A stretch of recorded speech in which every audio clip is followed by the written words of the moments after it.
प्रिय भक्तों, बहुत समय से आप लोगों के प्रश्न आ रहे हैं कि मुख्य द्वार पर जल छिड़कने का सही समय क्या होता है और सही विधि क्या होती है और हमें किस समय हमें जल छिड़काव करना चाहिए। क्या मुख्य द्वार पर जल छिड़कने के लिए स्नान करना आवश्यक है या बिना स्नान किए भी मुख्य द्वार पर जल का छिड़काव किया जा सकता है? झाड़ू लगाने से पहले, फिर झाड़ू लगाने के बाद जल का छिड़काव कब करना चाहिए? और हां, एक और प्रश्न आया है कि क्या पीरियड्स में हम अपने घर के मुख्य द्वार पर जल का छिड़काव कर सकते हैं या मुख्य द्वार पर दीपदान कर सकते हैं? जो भक्त अपने मंदिर में प्रतिदिन एक लोटा जल रखते हैं, उस जल का क्या करना चाहिए, किस प्रकार प्रयोग करना चाहिए और क्या हम उसे खाने में प्रयोग कर सकते हैं या फिर हम किसी पौधे में डाल सकते हैं? और कुछ लोगों का कहना है कि जब हम मुख्य द्वार पर जल छिड़कते हैं तो घर के अंदर की तरफ से जल छिड़कें या घर के बाहर की तरफ से जल का छिड़काव करें। तो दोस्तों, इसके बारे में कई लोग शंका में हैं। आज हम यह शंका सभी भक्तजनों की दूर करने वाले हैं। कई ऐसे लोग हैं जो कि फ्लैट में रहते हैं, कुछ ऐसे लोग हैं जो कि किराए के मकान में रहते हैं, एक ही कमरे में रहते हैं, तो उन्हें अपने घर पर मुख्य द्वार पर दीपदान किस प्रकार से करना चाहिए, जल कहाँ छिड़कना चाहिए, मतलब किस जगह को मुख्य द्वार मानकर वहां पर मुख्य द्वार से जुड़े हुए उपाय करें। तो आज की वीडियो पूरी तरह से आपके प्रश्नों पर ही आधारित है। तो दोस्तों, वीडियो शुरू करने से पहले आप सभी से रिक्वेस्ट है, माता लक्ष्मी के सच्चे भक्त कमेंट बॉक्स में जय मां लक्ष्मी अवश्य लिखें और वीडियो आपको अच्छी लगती है तो वीडियो को लाइक करना ना भूलें। भक्तों, मुख्य द्वार पर जल छिड़कने का सही समय क्या होता है और सही विधि क्या होती है, आइए जानते हैं।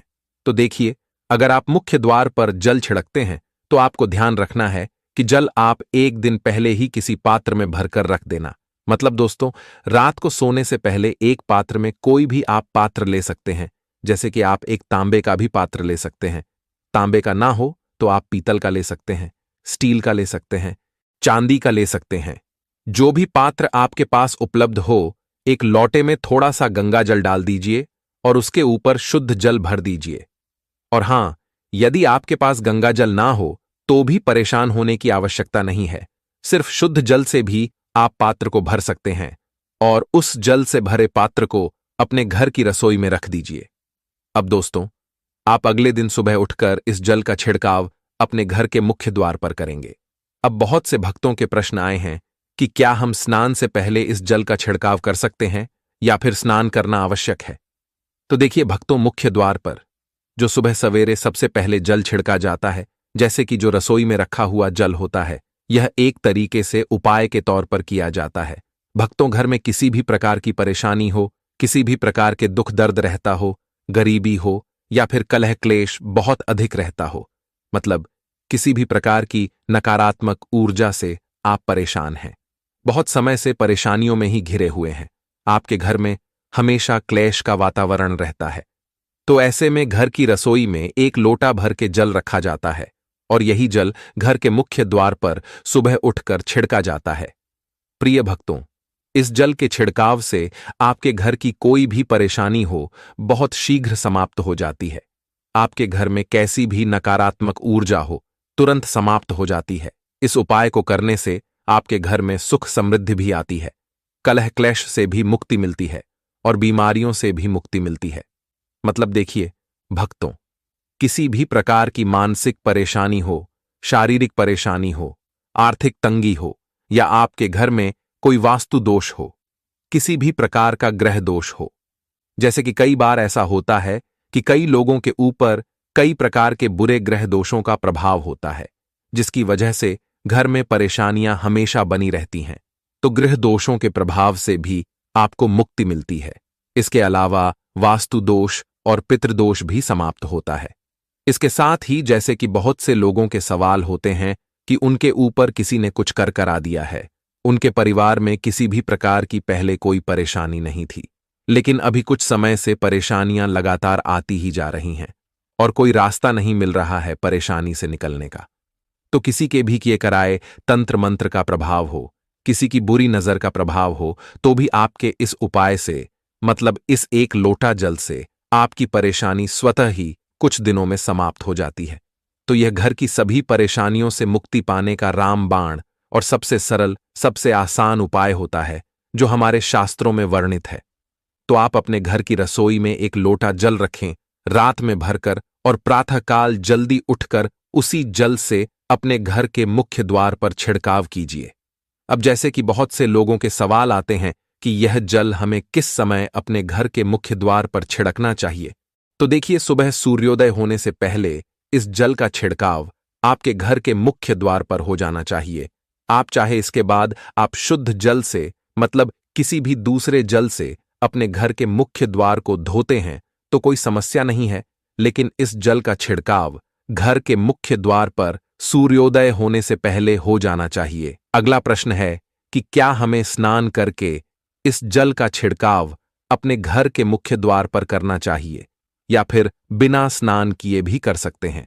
तो देखिए दोस्तों, यह जो हम जल छिड़क हैं, मतलब यह एक उपाय होता है, तो इसे हम स्नान करने के बाद नहीं करते हैं। सुबह जल्दी उठते हैं और उठकर सबसे पहले घर की रसोई में जाएंगे, उसके बाद उस जल को लेकर आप घर के मुख्य द्वार पर जाएंगे, फिर मुख्य द्वार खोलकर, मतलब मेन गेट खोल दीजिए, और उसके बाद मुख्य द्वार पर इसी जल का छिड़काव कर दीजिए।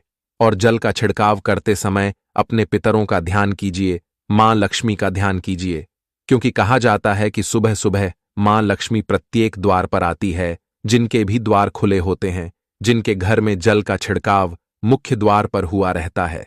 माता लक्ष्मी उसके घर में प्रवेश कर जाती है। तो मां लक्ष्मी का अपने मन में ध्यान कीजिए और एक तरह से प्रार्थना कीजिए कि हे मां लक्ष्मी, आप मेरे घर में प्रवेश करें, मैं आपका स्वागत करने के लिए तैयार हूं। और इसके बाद अपने पितरों का ध्यान कीजिए, क्योंकि हमारे घर की दहलीज जो होती है वहीं पर पितरों का भी वास माना जाता है। तो जब आप दहलीज पर जल के छींटे देते हैं तो आपके पितृ बहुत प्रसन्न हो जाते हैं और उनका आशीर्वाद भी आपको प्राप्त होता है। तो सुबह जो आप जल छिड़कते हैं, इसके लिए स्नान करने की आवश्यकता नहीं है, बिना स्नान किए भी कर सकते हैं। दोस्तों, अगर तुम में से कोई महालक्ष्मी जी को मानता है, तो अगर सच में ही भक्त हैं, आप इस वीडियो को लाइक कर नीचे कमेंट बॉक्स में एक बार जय महालक्ष्मी लिख देना। दोस्तों, आपका अगला प्रश्न है कि क्या झाड़ू लगाने के बाद हमें जल का छिड़काव करना चाहिए या फिर झाड़ू लगाने से पहले भी जल का छिड़काव कर सकते हैं।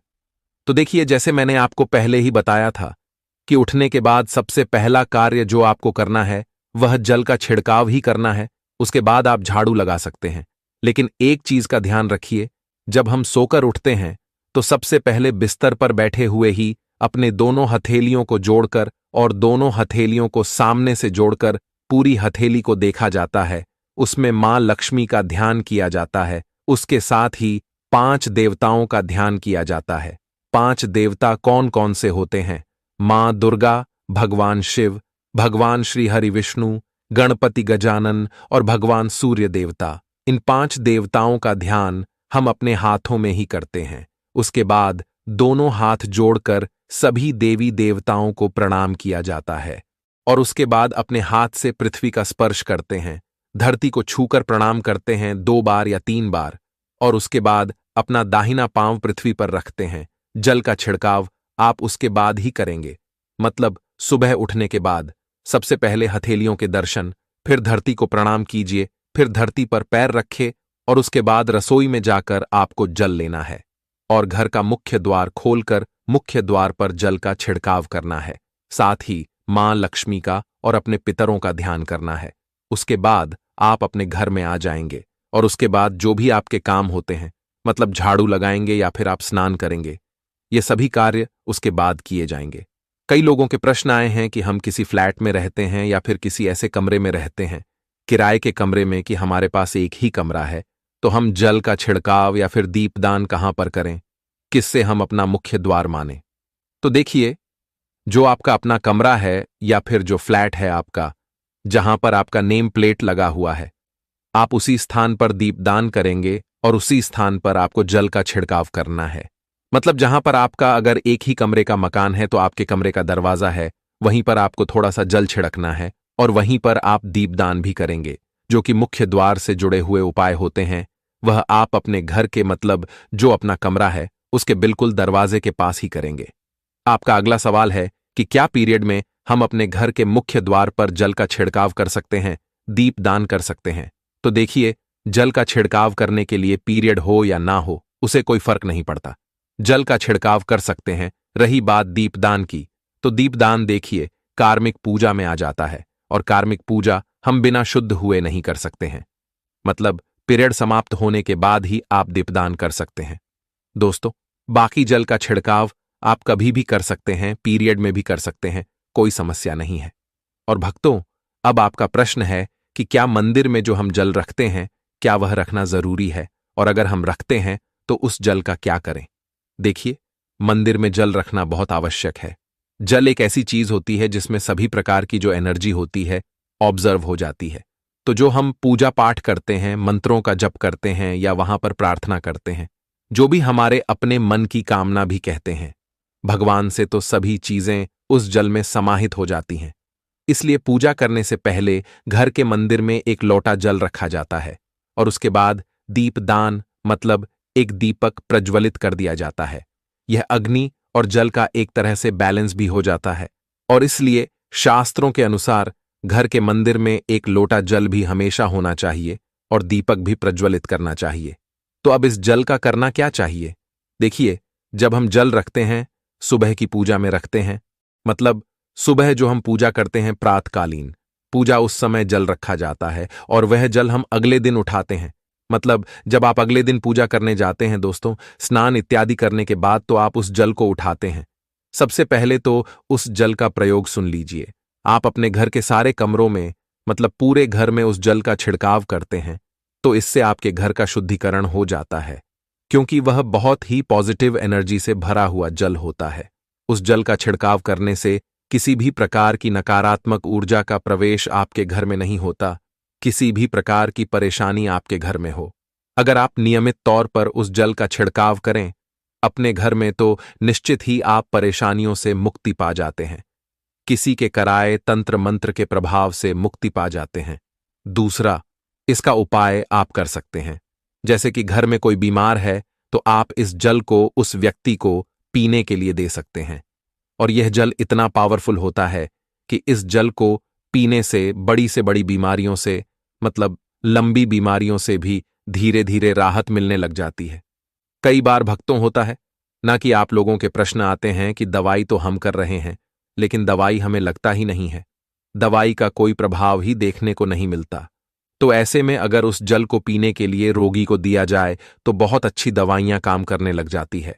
और जैसे कि परिवार में अगर बहुत अधिक कलह क्लेश रहता है, हमेशा आपस में सामंजस्य बनता ही नहीं है, आपस में हर बात पर मतभेद होता है, तो परिवार के सभी सदस्य इस जल में से अगर थोड़ा थोड़ा पीते हैं तो धीरे धीरे विचारों में परिवर्तन आने लग जाता है, सकारात्मक विचार सभी के होने लग जाते हैं और आपस में समन्वय होने लग जाता है।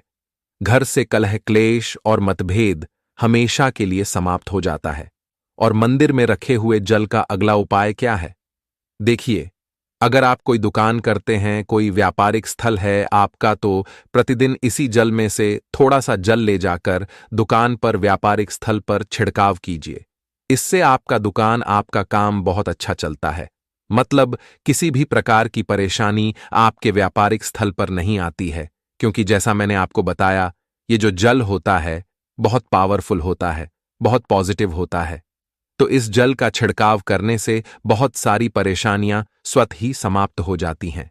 जैसे अगर आपकी दुकान पर किसी की नजर लगी है, बहुत से लोगों के प्रश्न आते हैं कि हमारे काम को किसी ने बांध दिया है, मतलब किसी की बुरी नजर ऐसी लग गई है कि पहले तो दुकान बहुत अच्छी चलती थी, अब नहीं चल रही है।